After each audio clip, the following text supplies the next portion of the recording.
Hi friends, I know the title that I put is fairly provocative, so I already state that anybody who does not have a completely open mind should immediately move away from this video and check out some of my other videos. Okay, now why am I saying that I'm referring to these category of people probably as today's oppressors? It is of course, a slant hint at the allegation of oppression of the Brahmins, of other sects of society, of other parts of society, including women, in the ancient times.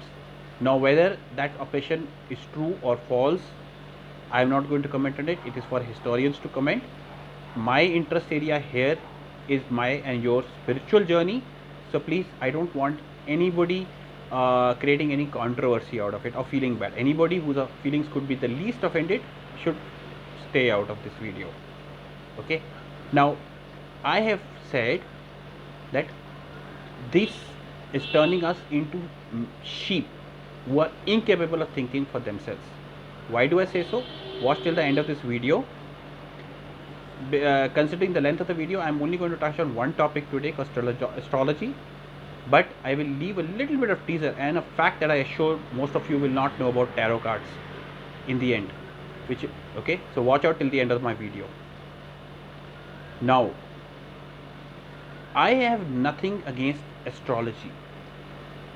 This is not about whether in the current situation we should ask any astrologer why they were not able to predict what is happening around the world today, or why they are not able to predict election outcomes, etc., etc.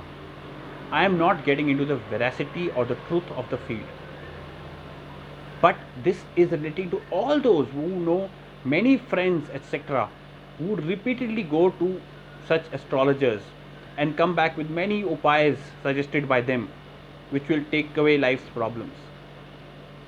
All I have to say to them is this, and I will tell you why this is related to my comment about are we sheep or what. That, did you ask them which school of astrology do you belong to? Right? Where did you study this? Do you know the different six Vedanganas? Have you studied the relation to the Vedantic philosophy? Do you know Maharishi Parasar and his Brita Parasar book? Have you studied that deeply and by a right guru? Or do you come from the Lal Kitab school of astrology, which some say is Persian Arabic in origin, while others allege that it derives from the ancient Samudraka Samhita? Or are you mixing the Hellenistic astrology, which was popular in the West, and have you turned all of them into some sort of a khichdi? From khichdi, I want to ask you, how do you like your food? Do you like to cook yourself, try different cuisines?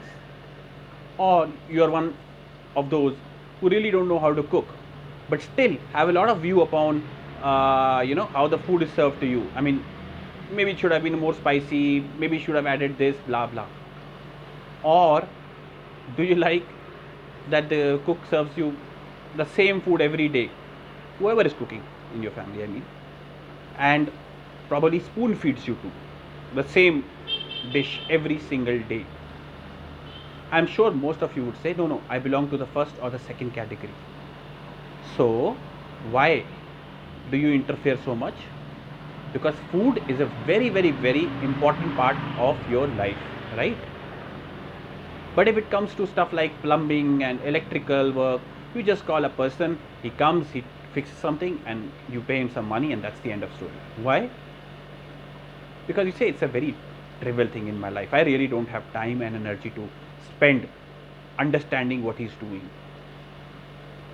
So, your connect to the higher power. Why were you born on this earth? And what is your journey going forward? I leave it to you to think which of these two categories, food or this kind of trivial work, does it belong to? If it belongs to the second, again, this video is not for you. But if you want to understand why it should be important, listen on. A lot of my friends say, look, we went to some astrologer, he told us some upayas, time pass, not much money spent. Why do you say that is so crucial to me? It's okay, yaar, it's just fun, and if it works, great. I will explain to you in 3 simple points why it is so important. The first point, which referred to my so-called oppression theory, right? What do you know? What is the biggest oppression which is claimed that the Brahmins did on the other sects? It is that they did not enable them to read the sources of knowledge, including the scriptures. Whether that is true or not, the question is this: what stops you in the day of internet, of YouTube, etc., of reading at least enough to question the cook, what he's serving to you? Because without knowledge, we are all sheep. Somebody says that something is good, somebody is good, oh, somebody knows everything, somebody does this. We don't validate, we don't score, and we just say, yeah, fine. There must be a reason why we have thousands of years of books on this topic. Right? Second point. You see, in the ancient Indian methods, why was it part of Vedangana? Because it was linked to a larger group of Vedantic books where many things were considered, including your destiny, including a lot of other things. Now, supposing somebody tells you an upaya that you go in early in the morning and water some plants. He's not just bringing about an upaya, he's bringing about a lifestyle change. You will get up early in the morning, you will go out in the greenery, etc., etc. So, a lot of this was logical in our ancient texts. But today's, a lot of people are roaming around telling something from here, something from there, etc., etc. I leave it to you if you want to apply your mind or not into these areas. Okay. Finally, the last and the most crucial point as per me, it is this, that any bit of spirituality will tell you that everything that is happening in your life is for a certain purpose.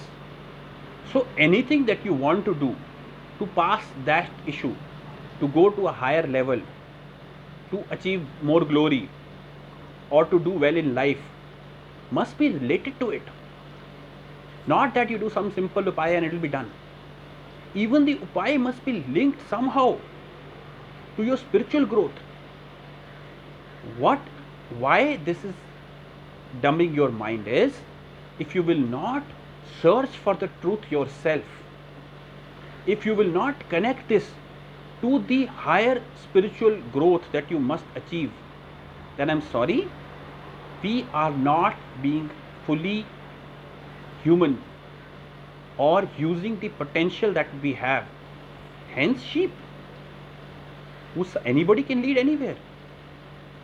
So it is up to us to think.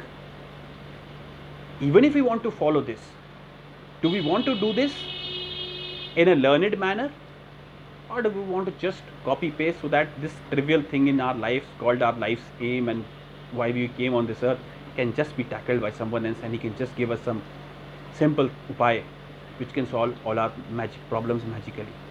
We will not ask him whether it's working or not working, doesn't matter. We will move on to the next guy. Okay.